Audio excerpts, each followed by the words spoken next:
padres, profesores, estudiantado muy querido y entusiasta. Amado pueblo de Guatemala. Saludo a todos los que están aquí presentes para recibir los restos mortales de nuestro bien amado Jacobo Arbenz Guzmán. Esta es una ocasión solemne por el significado que entraña el que Jacobo Arbenz se abrace con la tierra que tanto amó. Gracias a todos los que se encuentran reunidos en este acto histórico que cumple con los deseos que tuvo Jacobo Arbenz de integrar a todo el pueblo para que se beneficiara con su programa de gobierno, el cual nunca se apartó de su pensamiento, así como también algún día quería regresar a su amada patria, aunque sea muerto, lo vemos en su deseo. Aquí está con ustedes, si los quiere.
El 14 de septiembre de 1913, nace en Quetzaltenango Juan Jacobo Arbenz Guzmán, quien llegaría a constituirse en una de las figuras políticas más importantes del siglo XX latinoamericano. Jacobo Arbenz nace en el seno de una familia quetzalteca poco tradicional y laica. Hijo de Hans Jacob Arbenz Grobli y Octavia Guzmán Caballeros. Él, un migrante suizo de origen campesino que se establece como comerciante con el apoyo de un tío materno en Quetzaltenango a finales del siglo XIX. Ella, una mujer quetzalteca de la clase media, que recibe educación formal como pocas mujeres de la época. La familia Arbenz Guzmán procrea 3 hijos: Ana Arabella, Juan Jacobo y Octavia Silvia. La figura de la nodriza indígena que amamantaría al pequeño Jacobo Arbenz en su temprana infancia contribuye a crear una percepción que más adelante se constituiría en conciencia sobre la situación y condiciones de los indígenas guatemaltecos. La infancia de Jacobo transcurrió con la algarabía que caracterizaba a cualquier niño de familia ladina de la ciudad de Quetzaltenango de principios del siglo XX. Se dice que Jacobo Arbenz desde niño se distinguía por ser reservado, observador y diligente, con una actitud de liderazgo. Desde la niñez, Jacobo se aficiona por la actividad física y deportiva, cultivando cualidades que le harían sobresalir en su juventud y le permitirían formar relaciones sociales importantes en su desarrollo político y profesional. La actividad económica del padre de Jacobo prosperó en una botica y luego se concentró en la importación y comercio de medicamentos de Europa y de Estados Unidos. Tras el retorno de un viaje a Suiza para realizar un tratamiento médico, Arbenz Grobli se ve sorprendido por un socio que le deja en la ruina. Para resolver esta difícil situación económica, la familia Arbenz Guzmán opta por administrar una pequeña finca de unas amistades, mientras el joven Jacobo permanece estudiando en Quetzaltenango. Aquel ambiente social que lo rodeaba no era especialmente favorable para percibir y analizar las injusticias sociales de Guatemala. Aunque Quetzaltenango era un foco de educación importante en el país, había un alto grado de discriminación y racismo hacia los indígenas. Alguien formándose desde niño sin una guía esclarecedora podía fácilmente aceptar activa o pasivamente tal situación. Sin embargo, el joven Jacobo Arbenz había recibido sólidos principios humanistas en la familia que le permitirían forjar un rasgo de conciencia importante en el perfil del futuro presidente revolucionario de Guatemala. Tiempo después, el joven Jacobo resuelve acompañar a su familia y asume tareas de peón en la finca Las Fuentes, administrada por su padre. Allí tuvo posibilidad de ver de cerca y de primera mano la secular violencia de las relaciones sociales de los finqueros contra los trabajadores indígenas y de la miseria e ignorancia en que estos eran mantenidos. Jacobo Arbenz, abuelo, o sea, Jacobo Arbenz Grobli, no tenía finca. Lo que pasa es que él, cuando vino la crisis de los años 1929 y 1930 de la Gran Depresión, él quedó en una situación muy delicada desde el punto de vista material, y por medio de un amigo que tenía una finca de café, un amigo alemán, les dio oportunidad de irse a la finca. Entonces ahí fue donde él se fue a la finca, y donde mi padre, pues ahí también terminó de educar junto con el papá, y el papá, como solo había un caballo, usaba el papá el caballo y él iba a pie. Entonces ahí se fue ejercitando a hacer largas marchas a pie, ¿verdad? Entonces por eso él escogió la infantería cuando se le dieron a escoger en la escuela politécnica. Él, sin ser un peón de campo, sino que era hijo del administrador, que era don Jacobo Arbenz Grobli, él aprendió a ver los sufrimientos del trabajador del campo, ¿verdad? Yo diría que sí, ahí comenzó la conciencia social de él, ¿verdad? A pesar de estar en el estrato de finquero y de ser de aspecto anglosajón, el joven Jacobo Arbenz no se sintió partícipe del sector dominante local ni de sus tácticas explotadoras.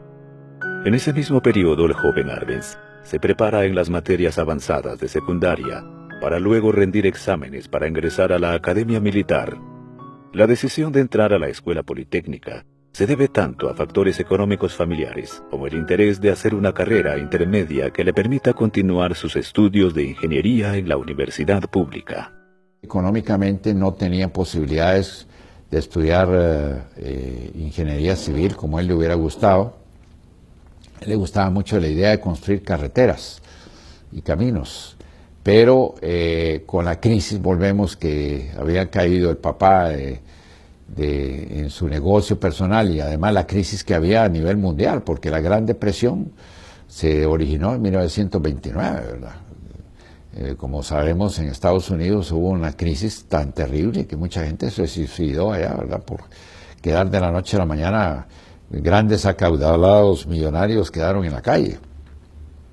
Y con esa situación aquí, que también repercutió en Guatemala, él pues consideró que el único camino que le quedaba era la Escuela Politécnica, ¿verdad?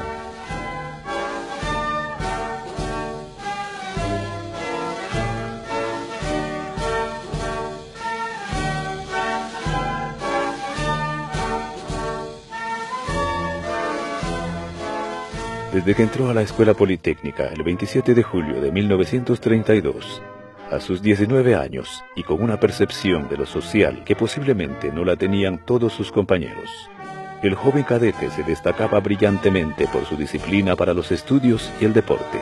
En 4 ocasiones fue alumno distinguido, llegó a tener cargos honoríficos: sargento segundo, sargento primero, abanderado y capitán de la compañía de cadetes.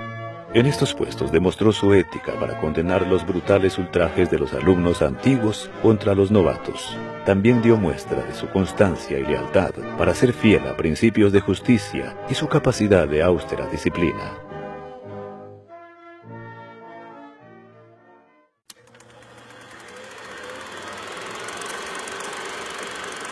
Su atlética complexión lo favoreció para los deportes como el boxeo, la equitación y el polo ecuestre.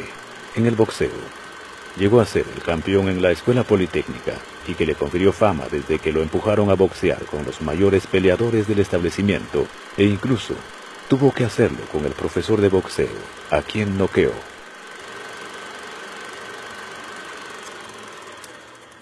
Jacobo Arbenz Guzmán era de carácter muy reservado, introvertido básicamente. Los sufrimientos que ya posteriormente le trajo la vida cuando se quitó la vida a su padre y todo eso lo dejaron muy marcado en la misma escuela politécnica donde también sufrió choques y embates y hasta que él sobresalió por sus méritos. Hablaba muy cuidadoso de no ofender a nadie, muy cuidadoso de hablar y de expresarse. No le gustaba meterse en problemas, pero sí, si lo buscaban y lo provocaban, pues sabía responder a los retos, ¿verdad? Y como cualquier, digamos, persona que había enfrentado retos en la escuela politécnica y en su vida, ¿verdad? En las vísperas de su graduación como oficial del ejército, un evento fortuito haría que el sargento Arbenz Guzmán conociera a la mujer con quien emprenderían una historia extraordinaria de amor mutuo y por el pueblo de Guatemala. Luego de un grave accidente en motocicleta, Arbenz sale del hospital militar y es llevado por sus compañeros a uno de los bailes de la Feria de Noviembre, con la que el dictador Jorge Ubico celebraba su propio cumpleaños. Aunque Jacobo nunca tuvo interés en fiestas ni bailes, decidió ir en esta ocasión. Esa decisión sería determinante en su vida, pues allí conocería a María Vilanova, con quien se entendería inmediata y perfectamente. María Cristina Vilanova Castro era una atractiva y culta joven salvadoreña de familia muy acomodada, hija de José Antonio Vilanova Kreitz, un portentado terrateniente salvadoreño, y de la guatemalteca María Dolores Castro Arrechea. Las aspiraciones de María Vilanova distaban mucho del papel asignado a las mujeres de la sociedad acomodada y conservadora de principios del siglo XX. María tenía un enorme afán intelectual que le impulsaba a explorar más allá de las expectativas sociales y el papel de la mujer de la alta sociedad. Como parte de la formación de la mujer tradicional, es enviada a Estados Unidos para aprender el idioma inglés, situación que aprovecha para atender otras materias que le permitan cultivar su sensibilidad humanista. Se interesa por la lectura de temas de carácter universal y el aprendizaje de la pintura. Ambas herramientas le permiten expresar su sensibilidad y agudizar su sentido de justicia, contrastante con las formas de expoliación al campesinado que observaba en las fincas cafetaleras y de caña de azúcar, propiedad de su padre.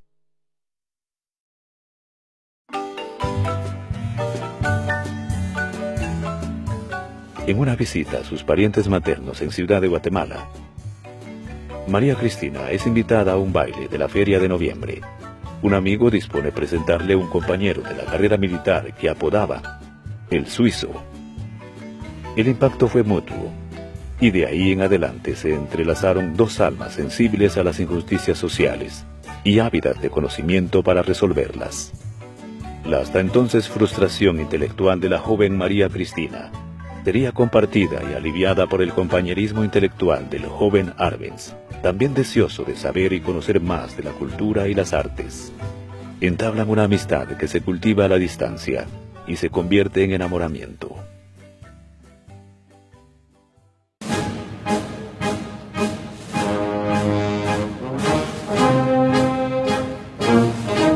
Jacobo Arbenz Guzmán recibe su despacho como subteniente del Ejército de Guatemala y se gradúa con honores el 22 de diciembre de 1935. Recién graduado le asignan cargos totalmente incongruentes con su trayectoria y desempeño académico. Sus habilidades y expectativas se ven estancadas al tener que realizar tareas administrativas y vigilar a presos sometidos a trabajo forzado en un cuartel capitalino. Él y los otros oficiales mandaban a los pelotones de soldados que escoltaban a las cuadrillas de presidiarios encadenados. incluyendo prisioneros políticos, sometidos a trabajos forzados. Posteriormente, Arbenz es trasladado a San Juan Zacatepeques, donde tiene obligación de custodiar y trasladar por cordillera a prisioneros campesinos, fugados del trabajo forzado en fincas de grandes terratenientes. Arbenz se sentía como un capataz. De esta experiencia adquiriría la necesidad de profundizar sus conocimientos sobre la historia de Guatemala y reflexionar en torno a los problemas de actualidad y la necesidad de resolverlos. En estos oficios llega a conocer superficialmente al militar de línea Francisco Javier Arana, futuro y circunstancial compañero en el golpe militar del 20 de octubre. Harto de estas obligaciones, consigue ser trasladado como catedrático a la Escuela Politécnica, donde desempeña tareas como docente y contador de glosa. El joven Arbenz llega a comprender que en la docencia aprende más el que enseña que el que aprende. Imparte lecciones de química, física, matemática, geometría, mecánica, arte de la guerra, historia universal con énfasis en historia de América Latina, concentrada en el curso sobre Simón Bolívar, el llamado Libertador de América. Emplea una metodología didáctica que todavía ahora se considera de avanzada. Sin imponer sus ideas a los estudiantes, el oficial Arbenz dejaba que los estudiantes desplegaran ejercicio crítico de la historia. Incluso comparte con sus discípulos algunas lecturas sobre temas que sus superiores consideraban subversivas, y se gana el prestigio entre sus estudiantes por la calidad y dedicación docente. En este periodo, María Vilanova retorna en varias ocasiones a Guatemala. El Paseo de la Reforma es escenario de las amplias tertulias de la pareja sobre la cultura, la historia y las ciencias. Las conversaciones sobre ideales compartidos dan forma a un noviazgo basado en percepciones e intereses comunes en cuanto a las problemáticas sociales, culturales y económicas. En 1939 deciden contraer matrimonio. El amor por Jacobo, expresado en el carácter decidido de María Vilanova, se logra imponer incluso a la desaprobación de su padre. Con el escaso salario que devenga el joven subteniente, la familia Arbenz Vilanova alquila una casita que María apoda la Casa de las Moscas, por su proximidad al vertedero de la cervecería que llamaba a aquel insecto en cantidades. Aquellos años de limitaciones económicas para la joven proveniente de una familia rica serían para María Vilanova una prueba importante de su temple para resolver situaciones adversas. El subteniente Arbenz era consciente de las dificultades que enfrentaba para alcanzar sus sueños de cambio. Al ubicarse en la posición de menor trascendencia dentro de la oficialidad del Ejército Nacional, Arbenz empieza a cosechar las relaciones sociales a partir de su prestigio ganado como estudiante distinguido y su actuación destacada como docente de la Academia Militar. La práctica sobresaliente del polo ecuestre le permite acceder a círculos de la élite guatemalteca e intercambiar ideales con algunos de los jóvenes futuros revolucionarios. Los ideales libertarios también habían empapado a las aulas universitarias, y las juventudes se abrían a nuevos ideales de modernidad democrática.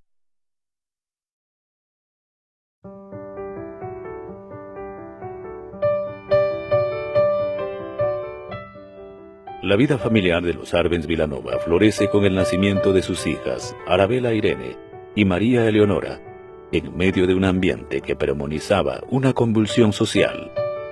Jacobo hijo nacería en el seno de la Revolución de Octubre. Toda la realización personal de la familia contrasta con la preocupación por los acontecimientos políticos y sociales que se desarrollan en el país. Jacobo Arbenz es ascendido a capitán en 1943 y adquiere más notoriedad en la institución armada al ser nombrado comandante de la Compañía de Caballeros Cadetes de la Escuela Politécnica. La realización personal de Arbenz también le demanda mayor compromiso y coherencia con su vocación democrática. Sus aspiraciones libertarias coinciden plenamente con el proceso emancipatorio.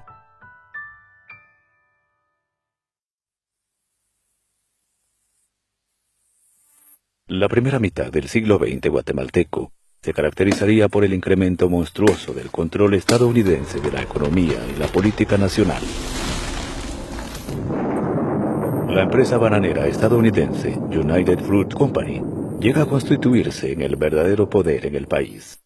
Tras la entrega de más de 1.500 caballerías de tierra nacional, su subsidiaria empresa ferrocarrilera International Railways of Centroamérica, IRCA, recibe del Estado guatemalteco el único puerto nacional en el Mar Caribe y la única vía de comunicación y exportación con el Atlántico.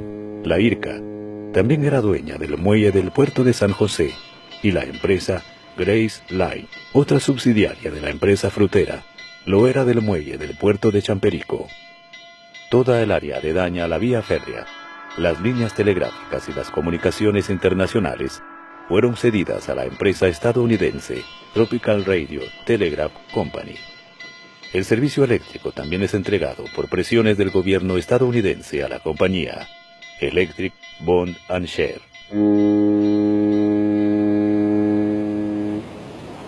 El transporte marítimo, tanto de personas como productos, tenía que hacerse mediante la gran flota blanca de la compañía frutera en el Atlántico o su subsidiaria Grace Line en el Pacífico. Así, todas las vías de comunicación del país con el exterior eran poseídas y controladas por empresas de Estados Unidos de América. Heredera del régimen liberal de Justo Rufino Barrios y el oscurantismo de Manuel Estrada Cabrera.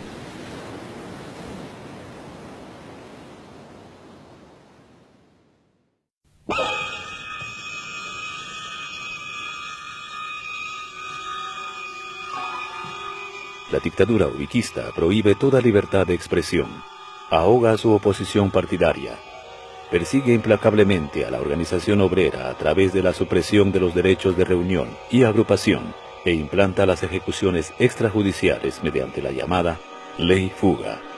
Ubico rige de forma autocrática, mediante la anulación fáctica del poder legislativo y judicial. El régimen ubiquista instaura el trabajo forzado, construye caminos en casi toda la República gracias a la expoliación de la población indígena y ladina más pobre del país. Mediante la llamada Ley de Vialidad, les obliga a trabajar gratuitamente por más de 100 días al año en la obra gubernamental y en las grandes fincas agrícolas. La tercera y última de las dictaduras liberales favorece extraordinariamente los intereses de empresas extranjeras que llegan a controlar prácticamente la totalidad de la producción agrícola de exportación, como el banano y el chicle, así como la comercialización de la producción nacional del café.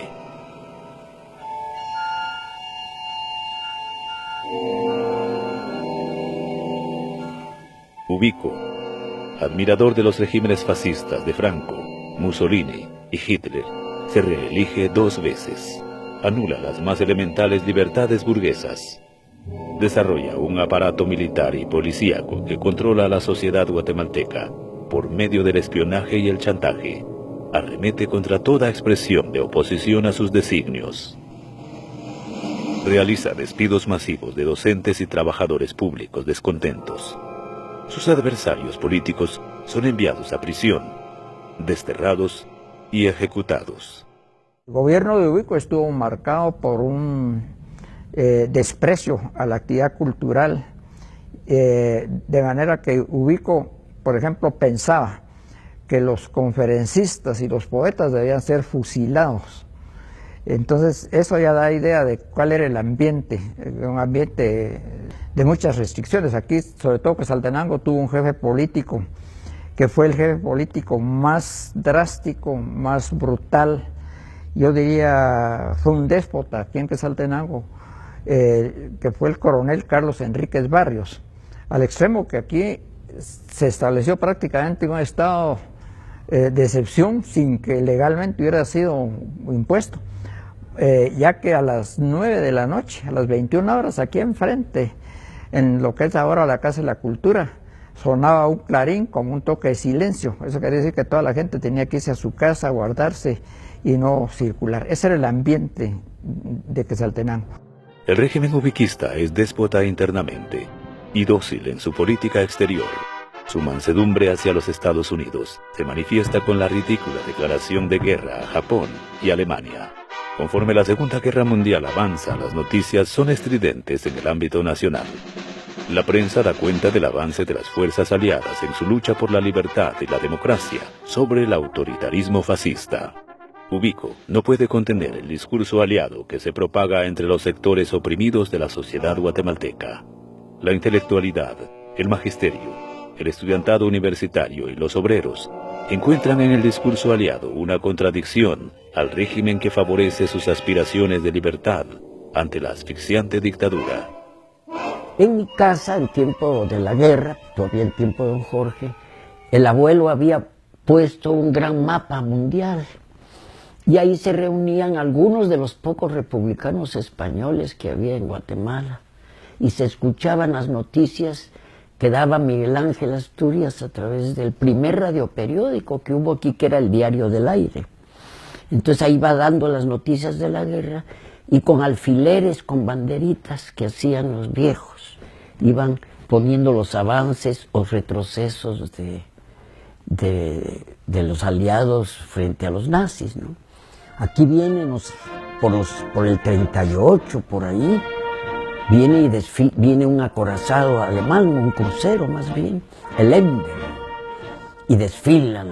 Ubico estaba emocionado, no era lo mismo con el ejército de Guatemala que ver aquella disciplina alemana y sentirse junto a un almirante, ¿no? Hitler incluso manda un regalo, manda lo que después fue el Safari de la Volkswagen. Con don Jorge se había hasta cerrado mucho la frontera con México, que era el país grande, con El Salvador, con Honduras, con Nicaragua, no hay ningún problema, porque en El Salvador estaba Maximiliano Martínez, Carías Sandino era un salvajote presidente de Honduras, y en Nicaragua Tacho Somoza, el viejo Somoza. Pero México, ¿por qué lo había cerrado Ubico? No había permitido la necesidad de las guerras y sobre todo presión norteamericana hace que se haga el puente internacional del ferrocarril por el río Suchiate, porque era la época del comunismo mexicano, era la época de Cárdenas, nacionalización del petróleo, nacionalización de los ferrocarriles, la reforma agraria. Entonces, en algunos casos era necesario hasta pedir permiso a la presidencia de la República para irse a estudiar a México. Los estudiantes universitarios transgreden el autoritarismo y el terror del régimen.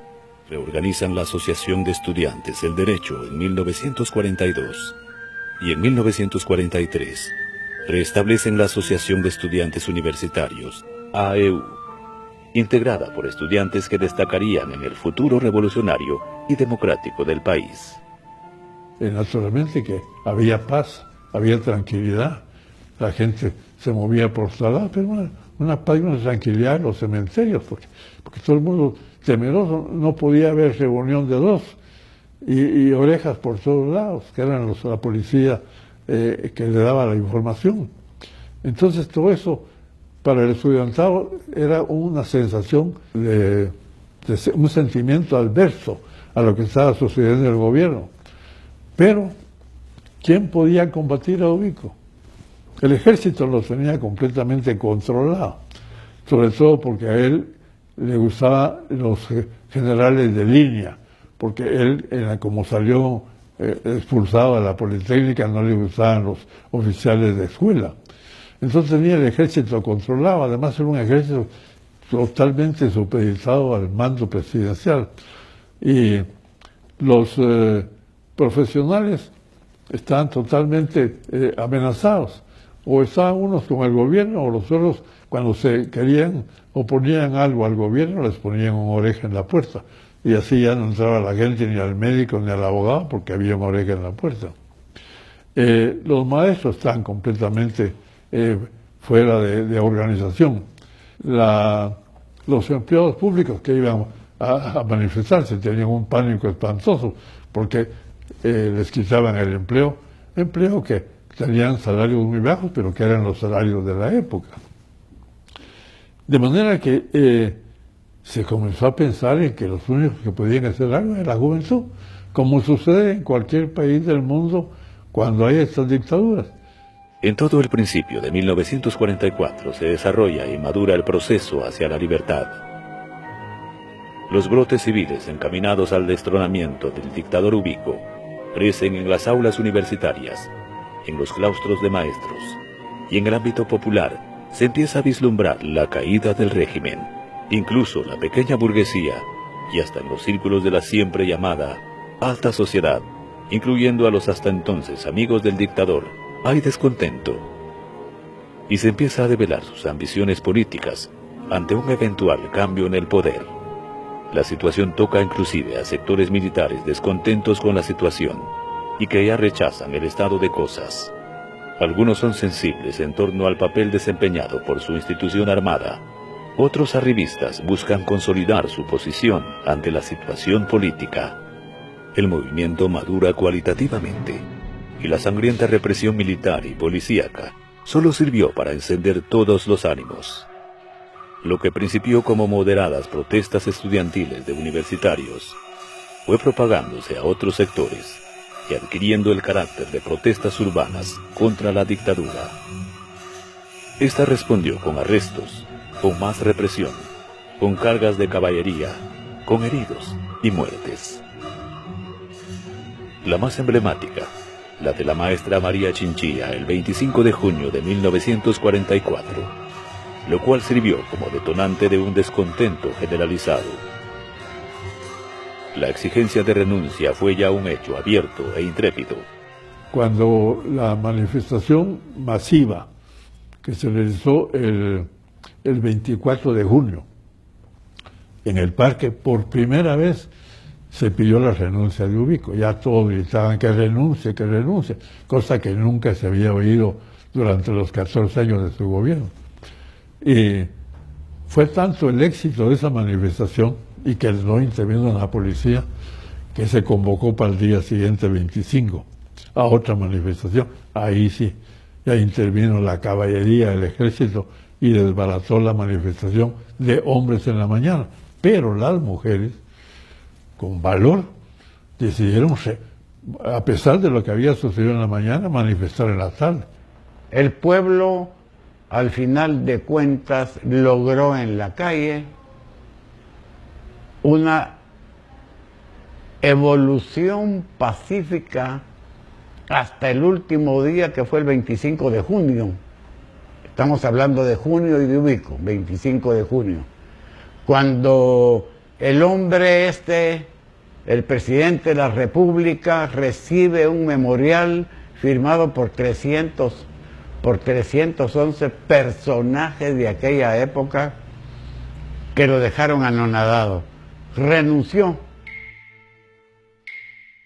Honorable Asamblea Legislativa, en vista de la intranquilidad pública provocada en esta capital por grupos de individuos y estudiantes que se encuentran, según dicen, en desacuerdo con el gobierno que presido, me veo en el caso, para que la paz y el orden reinen en todo el país, a renunciar irrevocablemente el cargo de presidente de la República ante esa honorable asamblea. Su último acto autoritario, previo a dejar por sí el poder a un insulso triunvirato, compuesto por los militares Buenaventura Pineda, Eduardo Villagrán Ariza y Federico Ponce Báides. Nadie los conocía, nadie sabía quiénes eran. Quizá los más sorprendidos fueron los generales distinguidos de altas familias burguesas, liberales, que estuvieron junto a Ubico. Estos generales se quedaron quizá más sorprendidos que el propio pueblo. Y desde ese momento comenzaron a conspirar contra los generales que habían nombrado Ubico. Esta noticia fue recibida con rechazo general, y los sectores democráticos que urgieron la renuncia del dictador presionan a la Asamblea a que sesione para el 3 de julio, para que acepte la renuncia de Ubico, nombre un presidente interino y convoque a elecciones libres. El capitán Arbenz, animado por su esposa María, asiste a dicha asamblea. El presidente del Congreso, Luis Mendizábal, disuelve la asamblea, utilizando un piquete de militares, ordena el desalojo del Congreso. en el área donde yo estaba, ahí estaba Jorge Toriello y ahí estaba Jacobo Arbenz. Jacobo Arbenz era militar, capitán en el ejército, y estaba ahí arriba en la barra vestido de civil, y estaban el grupo. Entonces, actualmente todos protestaban, incluso Jacobo y Jorge Toriello, todos protestaban por la actitud de Luis Mendizábal. Entonces, acordamos ahí que íbamos a ir a traer a los diputados a su casa, y se nombraron comisiones, y comenzaron a moverse. Y efectivamente, cuando llevábamos como 25 diputados ya reunidos, entonces vino Mendizábal, convocó, se reunió a la asamblea y pidió al gobierno que le mandara la fuerza militar. Y entonces fue cuando llegó un piquete que llegó con la metedora en la mano a desalojar al Congreso. En ese momento, ante esas actitudes, Jacobo Arbenz manifestó hacia el grupo que quería renunciar del ejército y que iba a bajar ¿cómo se llama?, al hemiciclo para hacer su renuncia pública. Pero Jorge Toriello y otro grupo que estábamos ahí dijimos, no, ahora mucho menos, ahora tu actitud va a ser diferente. Y es importante que permanezcas dentro del ejército. Bueno, cantamos el himno y total nos fuimos del Congreso, porque no había más remedio. Al día siguiente, a puerta cerrada, se volvió a reunir la asamblea y eligieron a Federico Ponce Báidez como como presidente provisorio. Son las famosas frases de jamás pensé, nunca creí, jamás soñé, de Ponce. Este se ve obligado a convocar a elecciones y aceptar la formación de partidos políticos y permitir la organización cívica. Ponce Báidez se proclama a sí mismo como candidato por el Partido Liberal. Surge otro abigarrado cúmulo de candidatos civiles y militares oportunistas. Y efectivamente quedó Ponce Báidez, pero Jacobo siguió militando en grupos que buscaban un cambio. Y este cambio lo logró porque cuando los revolucionarios de Toriello y demás estaban preparando la Revolución de Octubre, el único nexo que había de comunicación entre el ejército y la sociedad civil era Jacobo, porque Jacobo tenía muy buenas relaciones con determinados líderes del otro bando, ¿no? De manera que cuando es la revolución, Jacobo logra y hacer un conjunto que tenía civiles y militares de una misma tendencia política, ¿no? Las expresiones democráticas se fusionaron en el Frente Unido de Partidos Políticos y Asociaciones Patrióticas, FUP, que aglutinaba a los partidos Renovación Nacional del Magisterio y el Frente Popular Libertador de los Estudiantes Universitarios y Vanguardia de Sectores Populares e Intelectuales, que juntos proponen a Juan José Arévalo. El doctor Juan José Arévalo, culto humanista conocido por la intelectualidad guatemalteca y célebre entre el magisterio por un texto escolar novedoso que Ubico prohíbe. Residente en Argentina, retorna a Guatemala e inmediatamente atrapa a las masas con su figura, mensaje y oratoria. Yo fui de los niños, bueno, ya entrando a la adolescencia, que fueron a recibir a Arévalo al aeropuerto. En esos tiempos todavía la gente podía ir a la escalinata del avión a recibir a la gente. Y salió el Arévalo, así como él mismo se decía galanote, ¿no? Salió saludando. Y en manifestación nos venimos todos por toda la Reforma, el Calvario, pero la Séptima, por toda la 9ª Avenida, hasta el Parque Isabel la Católica, donde estaba la casa de la mamá de Arévalo. Y allí habló Arévalo y se contagió. El arevalismo fue un movimiento realmente espontáneo. El hombre fue una especie de Mesías, no sé si por su tamaño, por la facilidad de palabras que venía vestido de blanco, del sombrero hasta los zapatos. Desciende el avión y desde ese momento el grito de la revolución fue ¡Viva Arévalo! Uno se saludó en la calle, ¡Viva Arévalo! ¡Viva Arévalo! Esa era la respuesta y éramos felices. Ponce Báides sabe que no podrá hacerse de la presidencia legalmente e inicia una serie de componendas para hacerse del poder y reactiva el régimen autoritario persiguiendo y reprimiendo a sus opositores políticos. Pero el gobierno tomó nota de que había una amenaza y aun cuando Ponce no había todavía surgido como candidato, pero tenía todas las intenciones de perpetuarse en el poder, vio en Arévalo un enemigo tremendo. Y entonces naturalmente que ya comenzaron nuevamente a meter a la cárcel a dirigentes, a sacar del país a dirigentes, o sea, a combatir nuevamente, como lo había hecho Ubico, toda la actividad política.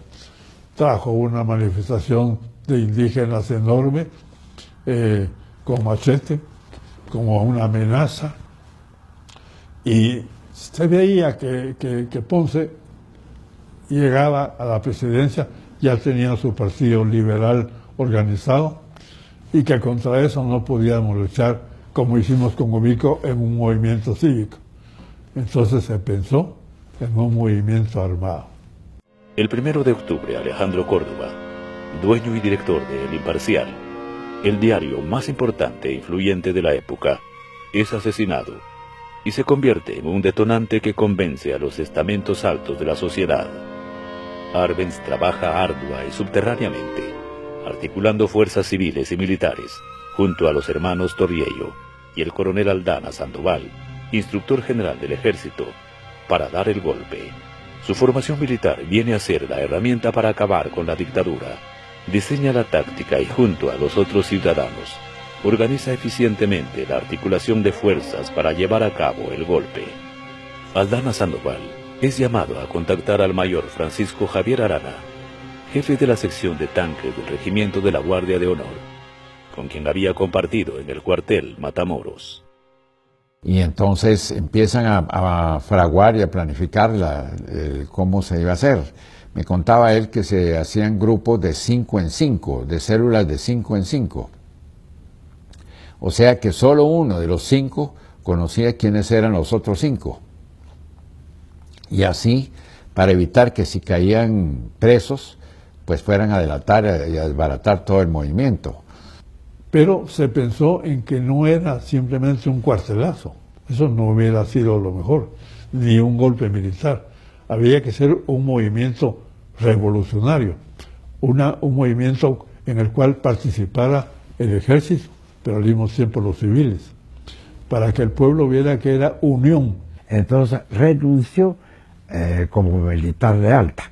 Entonces para el 20 de octubre él estaba de baja. Llegó como un civil. A él lo conocí el 18 de octubre porque mi hermano Enrique lo llevó a la casa porque él deseaba conectarse con los estudiantes universitarios, porque estaba muy consciente de que la participación de los universitarios en la caída de Ubico fue decisiva y que tenían una popularidad enorme entre el pueblo de Guatemala.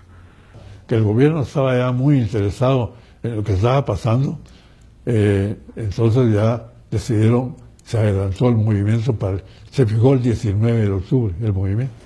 Era un grupo grande, como de unos 40. A la hora de la hora llegamos 15, 14 que quedaron vivos y uno que se murió, Carlos Andrade. Mira, el papel de Jacobo indiscutiblemente fue decisivo, absolutamente decisivo. Y lo más importante, en mi opinión, es que él nos conectó con la gente que se alzaba en la Guardia de Honor. Quien dirigió el levantamiento de la Guardia de Honor fue el coronel Francisco Javier Arana, que en aquel entonces era mayor. Él fue el que se hizo al mando de la Guardia de Honor y el que nos abrió las puertas para que pudiéramos entrar, incluyendo a los otros integrantes de la Junta Revolucionaria, o sea, el capitán Arbenz y el ciudadano Jorge Torriello Garrido.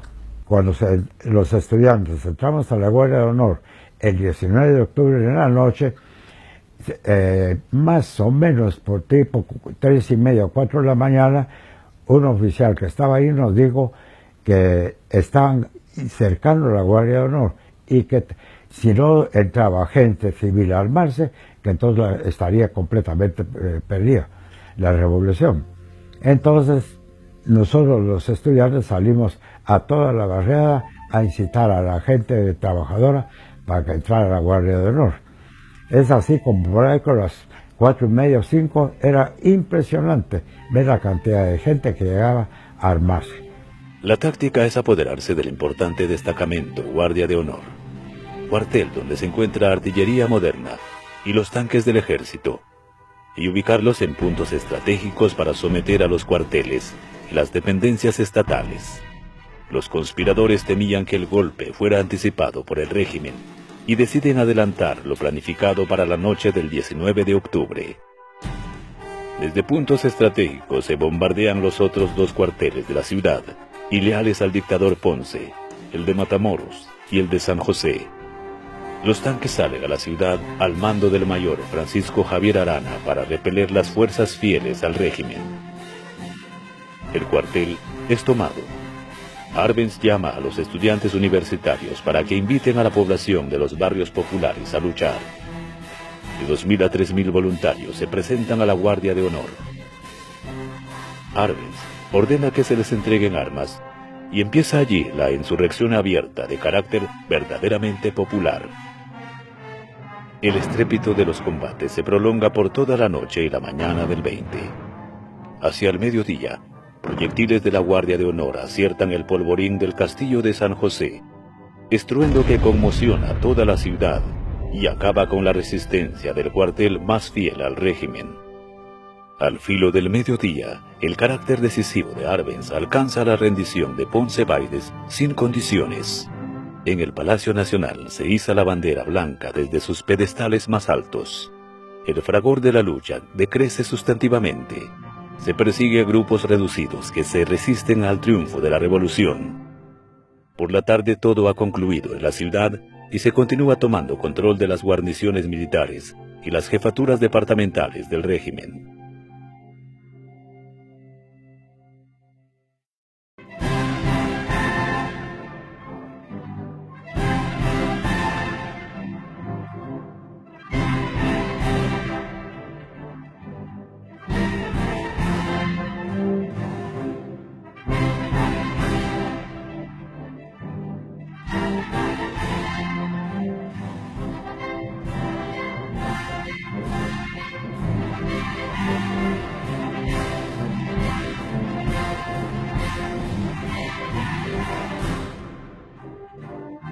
El júbilo popular es inmenso.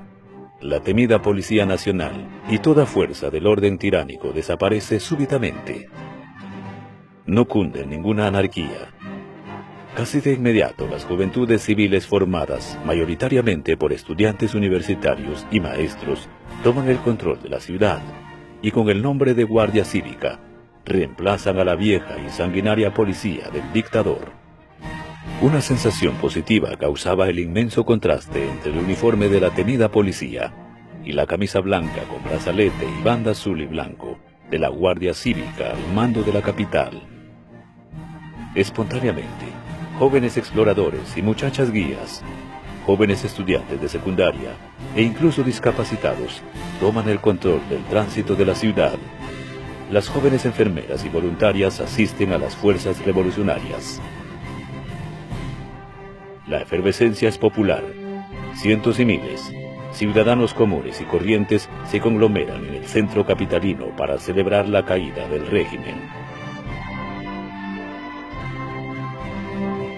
Las fuerzas victoriosas aceptan la formación de una junta revolucionaria de gobierno integrada por los 3 líderes de la gesta: el ciudadano Jorge Torriello por el sector civil, el mayor Francisco Javier Arana por las tropas de línea y el capitán Jacobo Arbenz, artífice del triunfo militar por la oficialidad académica del ejército.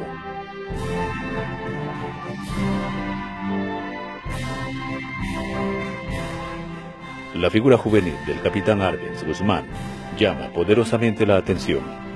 Nace en este momento el primer periodo verdaderamente democrático en la historia nacional, sintetizado en la Revolución de Octubre de 1944. Emerge la figura de Arbenz como el joven militar revolucionario y democrático.